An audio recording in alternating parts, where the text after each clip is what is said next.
प्रिय भक्तजनों, आज आप शिव महापुराण की रुद्र संहिता में सुने नारद जी का शिव तीर्थों में भ्रमण, शिवगणों को शापोद्वार की बात बताना तथा ब्रह्मलोक में जाकर ब्रह्मा जी से शिव तत्व के विषय में प्रश्न पूछना।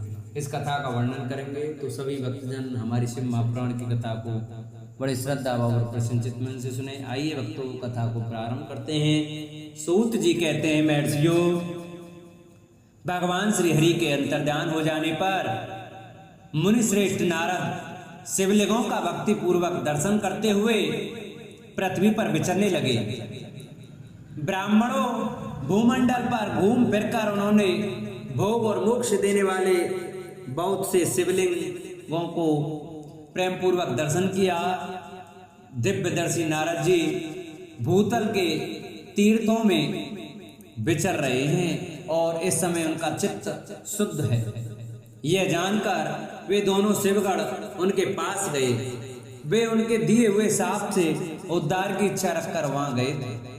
उन्होंने आदर पूर्वक मुनि के दोनों पैर पकड़ लिए और मस्तक झुकाकर भली भांति प्रणाम करके शीघ्र ही इस प्रकार कहा। शिवगण बोले, ब्राह्मण, हम दोनों शिव के गण हैं। मुने, हमने भी आपका अपराध किया है। राजकुमारी श्रीमती के स्वयंवर में आपका चित्त माया से मोहित हो रहा था। उस समय परमेश्वर की प्रेरणा से आपने हम दोनों को साथ दे दिया। वहां कुछ में जानकर हमने चुप रह जाना ही अपनी जीवन रक्षा का उपाय समझा। इसमें किसी का दोष नहीं है, हमें अपने कर्म का ही फल प्राप्त हुआ है।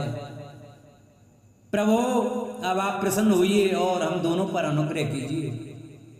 नारद जी ने कहा, आप दोनों महादेव जी के गण हैं और सत्पुरुषों के लिए परम सम्मानी हैं। अतः मेरे मोह रहित एवं सुखदायक यथार्थ वचनों को सुनिए। पहले निश्चय ही मेरी बुद्धि भ्रष्ट हो गई थी, बिगड़ गई थी और मैं सर्वथा मोह के वशीभूत हो गया था। इसीलिए आप दोनों को मैंने साथ दे दिया। शिवगणों, मैंने जो कुछ कहा है वह वैसा ही होगा, तथापि मेरी बात सुनिए। मैं आपके लिए शापोद्वार की बात बता रहा हूं। आप लोग आज मेरे अपराध को क्षमा कर दें। मुनिवर विश्रवा के वीर से जन्म ग्रहण करके आप संपूर्ण दिशाओं में प्रसिद्ध कुंभकर्ण रावण राक्षस राज का पद प्राप्त करेंगे और बलवान वैभव से युक्त तथा परम प्रतापी होंगे। समस्त ब्रह्मांड के राजा होकर शिव भक्त एवं जितेंद्रिय होंगे और शिव के ही दूसरे स्वरूप श्री विष्णु के हाथों मृत्यु पाकर फिर अपने पद पर प्रतिष्ठित हो जाएंगे। सूत जी कहते हैं, महर्षियों, महात्मा नारद मुनि की यह बात सुनकर वे दोनों शिवगण प्रसन्न हो सानंद अपने स्थान को लौट गए। श्री नारद जी भी अत्यंत आनंदित हो अनन्य भाव से भगवान शिव का ध्यान तथा शिव तीर्थों का दर्शन करते हुए बारंबार भूमंडल में विचरने लगे। अंत में वे सबके ऊपर विराजमान शिव प्रिया काशीपुरी में गए, जो शिव स्वरूपिणी एवं शिव को सुख देने वाली है। काशीपुरी का दर्शन करके नारद जी कृतार्थ हो गए। उन्होंने भगवान काशीनाथ का दर्शन किया और परम प्रेम एवं परमानंद से युक्त हो उनकी पूजा की। काशी का सानंद सेवन करके वे मुनि श्रेष्ठ कृतार्थ का अनुभव करने लगे और प्रेम से व्याल हो उसका नमन वर्णन तथा स्मरण करते हुए ब्रह्मलोक को गए। निरंतर शिव का स्मरण करने से उनकी बुद्धि शुद्ध हो गई थी। वहां पहुंचकर शिव तत्व का विशेष रूप से ज्ञान प्राप्त करने की इच्छा से नारद जी ने ब्रह्मा जी को भक्तिपूर्वक नमस्कार किया और नाना प्रकार के स्तोत्रों द्वारा उनकी स्तुति करके उनसे शिव तत्व के विषय में पूछा।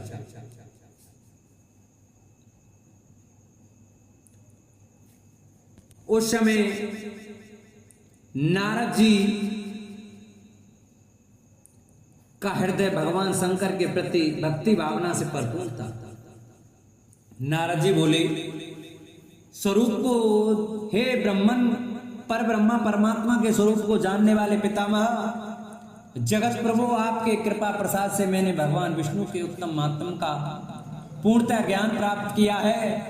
भक्ति मार्ग, ज्ञान मार्ग अत्यंत दुस्तर, तपो मार्ग, दान मार्ग तथा तीर्थ मार्ग का भी वर्णन सुना है, परंतु शिव तत्व का ज्ञान मुझे अभी तक नहीं हुआ है। मैं भगवान शंकर की पूजा विधि को भी नहीं जानता। अतः प्रभु, आप क्रम से इन विषयों को तथा भगवान शिव के विविध चरित्रों को तथा उनके स्वरूप तत्व, प्राकट्य, विवाह, गार्हस्थ्य धर्म सब मुझे बताइए। निष्पाप पितामह, ये सब बातें तथा और भी जो आवश्यक बातें हैं उन सब का आपको वर्णन करना चाहिए। प्रजानाथ, शिव और शिवा के आविर्भाव एवं विवाह का प्रसंग विशेष रूप से कहिए तथा कार्तिकेय के जन्म की कथा भी मुझे सुनाइए। प्रभु, पहले बहुत लोगों से मैंने ये बातें सुनी हैं किंतु तृप्त नहीं हो सका हूँ, इसलिए आपकी शरण में आया हूँ। आप मुझ पर कृपा कीजिए। अपने पुत्र नारद की यह बात सुनकर लोक पितामह ब्रह्मा वहां इस प्रकार बोले, महाप्रलय में केवल सद ब्रह्मा की सत्ता का प्रतिपादन, उस निर्गुण निराकार ब्रह्मा से ईश्वर मूर्ति सदाशिव का प्राकट्य, सदाशिव द्वारा स्वरूप भूता शक्ति अंबिका का प्रकटीकरण, उन दोनों के द्वारा उत्तम क्षेत्र काशी या आनंद वन का प्रादुर्भाव, शिव के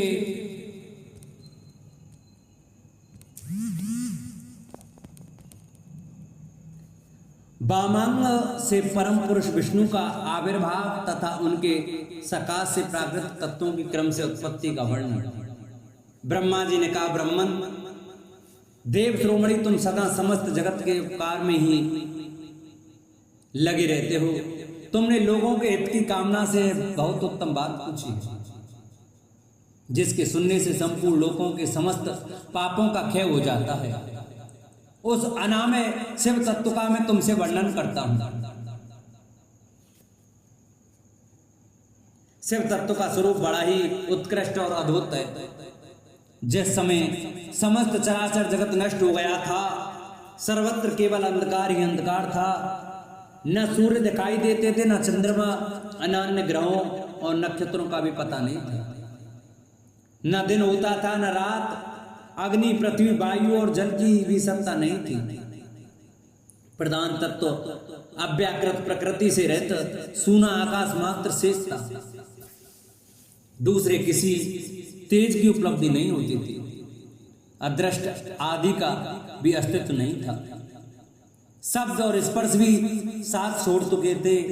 गंध और रूप की भी अभिव्यक्ति नहीं होती थी। रस का भी अभाव हो गया था। दिशाओं का भी भान नहीं होता था। इस प्रकार सब ओर निरंतर सूचि भेद घोर अंधकार फैला हुआ था। उस समय तत्शब्द ब्रह्म, इस श्रुति में जो सत सुना जाता है एकमात्र वही शेष था। जब वह ऐसा जो इत्यादि रूप से निर्दिष्ट होने वाला भावात्मक जगत नहीं था, उस समय एकमात्र वह सत्य ही शेष था, जिसे योगी जन अपने हृदय आकाश के भीतर निरंतर देखते हैं। वह सत्य तत्व मन का विषय नहीं है। वाणी की भी वहां तक कभी पहुंच नहीं होती। वह नाम तथा रूप रंग से भी शून्य है। वह न स्थूल है, न क्रस, न ह्रस्व, न दीर्घ तथा न लघु है, न गुरु। उसमें न कभी वृद्धि होती है, न ह्रास। श्रुति भी उसके विषय में चकित भाव से है। इतना ही कहती है, अर्थात उसकी सत्ता मात्र का ही निरूपण कर पाती है। उसका कोई विशेष विवरण देने में असमर्थ हो जाती है। वह सत्य ज्ञान स्वरूप, अनंत परमानंद में परम ज्योति स्वरूप, अप्रमेय, आधार रहित, निर्विकार, निराकार, निर्गुण, योगिगम्य, सर्वव्यापी, सबका एकमात्र कारण, निर्विकल्प, निरारंभ, माया शून्य, उपद्रव रहित, अद्वितीय, अनादि, अनंत, संकोच विकार से शून्य तथा क्षण में है। जिस पर ब्रह्मा के विषय में ज्ञान और अज्ञान से पूर्ण उक्तियों के द्वारा इस प्रकार ऊपर बताए अनुसार विकल्प किए जाते हैं, उससे कुछ काल के बाद सृष्टि का समय आने पर द्वितीय की इच्छा प्रकट की, उसके भीतर एक से अनेक होने का संकल्प उदित हुआ। तब उस निराकार परमात्मा ने अपनी लीला शक्ति से अपने लिए मूर्ति आकार की कल्पना की। वह मूर्ति संपूर्ण ऐश्वर्य गुणों से संपन्न, सर्व ज्ञानमयी, शुभ स्वरूपा, सर्वव्यापिनी, सर्वरूपा, सर्वदर्शनी, सर्वकारिणी, सबकी एकमात्र वंदनीय, सर्वाधा, सब कुछ देने वाली और संपूर्ण संस्कृतियों का केंद्र थी। उस शुद्ध रूपिणी ईश्वर मूर्ति की कल्पना करके वह अद्वितीय, अनादि, अनंत, सर्व प्रकाशक, चिन्मय, सर्वव्यापी और अविनाशी पर ब्रह्मा अंतर्हित हो गया। जो मूर्ति रहित पर ब्रह्मा है, उसी की मूर्ति चिन्मय आकार भगवान सदा से अर्वाचीन और प्राचीन विद्वान उन्हीं को ईश्वर कहते हैं। उस समय एका ही रहकर स्वेच्छानुसार विहार करने वाले उन सदाशिव ने अपने विग्रह से स्वयं ही एक स्वरूप भूता शक्ति की सृष्टि की, जो उनके अपने श्री अंग से कभी अलग होने वाली नहीं थी। उस पराशक्ति को प्रधान, प्रकृति, गुणवती, माया, बुद्धि तत्व की जननी तथा विकार रहित बताया गया है। वह शक्ति अंबिका कही गई है। उसी को प्रकृति, सर्वेश्वरी, त्रिदेव जननी, नित्या और मूल कारणा भी कहते हैं। सदाशिव द्वारा प्रकट की हुई शक्ति की 8 भुजाएं हैं। उस शुभ लक्षणा देवी के मुख की शोभा विचित्र है। वह अकेली ही अपने मुखमंडल में सदा एक सहस्त्र चंद्रमाओं की कांति धारण करती है।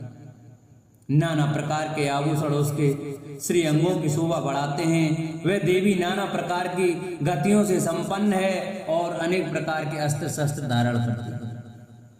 उसके खुले हुए नेत्र खिले हुए कमल के समान जान पड़ते हैं। वह अचिंत तेज से जगमगाती है। वह सबकी योनि है और सदा उधमशील रहती है। एकाकिनी होने पर भी वह माया संयोग वसात अनेक हो जाती है। वे जो सदा से वे उन्हें परम पुरुष ईश्वर शिव शंभु और महेश्वर कहते हैं।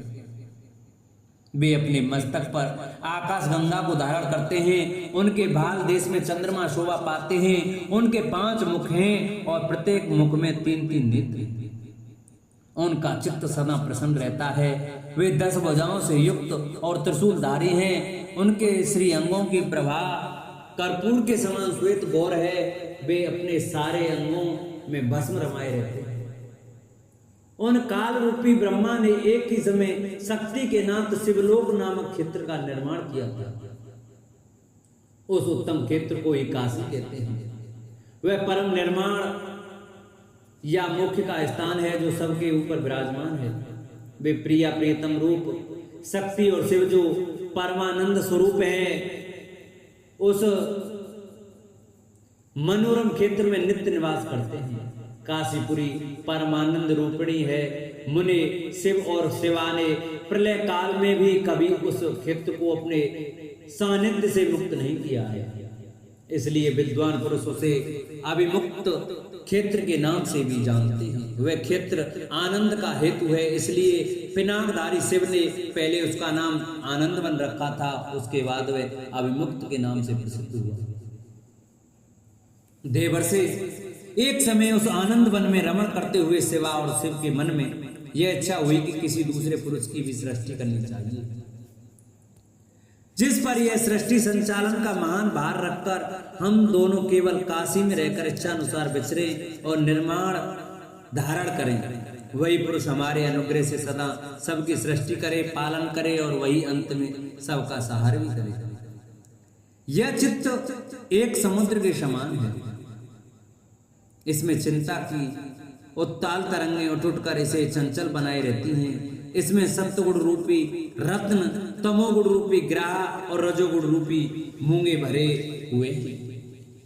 इस विशाल चित्त समुद्र को संकुचित करके हम दोनों उस पुरुष के प्रसाद से आनंद कानन काशी में सुख पूर्वक निवास करें।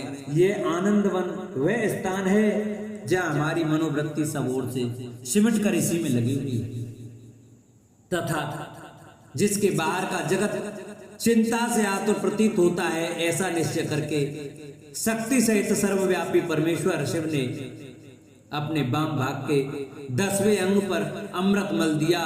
फिर तो वहां से एक पुरुष प्रकट हुआ जो तीनों लोकों में सबसे अधिक सुंदर था। वह शांत था, उसमें सत्वगुण की अधिकता थी तथा वह गंभीरता का था सागर था। मुनि क्षमा नामक गुण से युक्त उस पुरुष के लिए ढूंढने पर भी कहीं कोई उपमा नहीं मिलती थी। उसकी कांति इंद्रनील मणि के समान श्याम थी। उसके अंग अंग से दिव्य शोभा छिटक रही थी और नेत्र प्रफुल्ल कमल के समान शोभा पा रहे थे। श्री अंगों पर स्वर्ण की इसी कांति वाले 2 सुंदर रेशमी पीतांबर शोभा दे रहे थे। किसी से भी पराजित न होने वाला वह वीर पुरुष अपने प्रचंड भुजदंडों से सुशोभित हो रहा था। तदंतर उस पुरुष ने परमेश्वर शिव को प्रणाम करके कहा, स्वामिन, श्री अंगों पर स्वर्ण की सी कांति वाले 2 सुंदर रेशमी पीतांबर शोभा दे रहे थे। किसी से भी पराजित न होने वाला वह वीर पुरुष अपने प्रचंड भुजदंडों से सुशोभित हो रहा था। तदंतर उस पुरुष ने परमेश्वर शिव को प्रणाम करके कहा, स्वामिन, मेरे नाम निश्चित कीजिए और काम बताइए। उस पुरुष की यह बात सुनकर महेश्वर भगवान शंकर हंसते हुए मेघ के समान गंभीर वाणी में उससे बोले। शिव ने कहा, वत्स, व्यापक होने के कारण तुम्हारा नाम विष्णु नाम विख्यात हुआ। इसके सिवा और भी बहुत से नाम होंगे जो भक्तों को सुख देने वाले होंगे। तुम सुस्थिर उत्तम तप करो, क्योंकि वही समस्त कार्यों का साधन है। ऐसा कहकर भगवान शिव ने श्वास मार्ग से श्री विष्णु को वेदों का ज्ञान प्रदान किया। तदंतर अपनी महिमा से कभी च्युत न होने वाले श्री हरि भगवान शिव को प्रणाम करके बड़ी भारी तपस्या करने लगे और शक्ति सहित परमेश्वर शिव भी पार्षद गणों के साथ वहां से अदृश्य हुए। भगवान विष्णु ने सुदीर्घ काल तक बड़ी कठोर तपस्या की। तपस्या के परिश्रम से युक्त भगवान विष्णु के अंगों से नाना प्रकार की जलधाराएं निकलने लगी। ये सब भगवान शिव की माया से ही संभव हुआ। महामुनि, उस जल से सारा सूना आकाश व्याप्त हो गया। वह ब्रह्मरूप जल अपने स्पर्श मात्र से सब पापों का नाश करने वाला सिद्ध हुआ। उस समय थके हुए परम पुरुष विष्णु ने स्वयं उस जल में शयन किया। वे दीर्घ काल तक बड़ी प्रसन्नता के साथ उसमें रहे। नारतार्थ जल में शयन करने के कारण ही उनका नाम नारायण यह श्रुति सम्मत नामक प्रसिद्ध हुआ। उस समय उन परम पुरुष नारायण के सिवा दूसरा कोई प्राकृतिक वस्तु नहीं थी। उसके बाद ही उन महात्मा नारायण देव से यथा समय सभी तत्व प्रकट हुए। महामते विद्वान, मैं उन तत्वों की उत्पत्ति का प्रकार बता रहा हूं, सुनो। प्रकृति से मैं तत्व प्रकट हुआ और मैं तत्व से तीनों गुण। इन गुणों के भेद से ही त्रिविध अहंकार की उत्पत्ति हुई। अहंकार से 5 तन्मात्राएं हुई और उन तन्मात्राओं से 5 भूत प्रकट हुए। उसी समय ज्ञानेंद्रियों और कर्मेंद्रियों का भी प्रादुर्भाव हुआ। मुनिश्रेष्ठ, इस प्रकार मैंने तुम्हें तत्वों की संख्या बताई। इनमें से पुरुष को छोड़कर शेष सारे तत्व प्रकृति से प्रकट हुए, इसलिए सब के सब जड़ हैं। तत्वों की संख्या 24 है। उस समय एकाकार हुए 24 तत्वों को ग्रहण करके वे परम पुरुष नारायण भगवान शिव की इच्छा से ब्रह्म रूप जल में सो गए। बोलो शंकर भगवान की जय। बोलो शिव महापुराण की जय। जिन भक्तों को हमारी ये शिव महापुराण की कथा अच्छी लगी हो वो हमारी वीडियो को ज़्यादा से ज़्यादा शेयर करें। जिन्होंने चैनल को सब्सक्राइब नहीं किया है वो चैनल को सब्सक्राइब करें, वीडियो को लाइक करें और कमेंट में ओम नमः शिवाय अवश्य लिखें। बोलो शंकर भगवान की जय।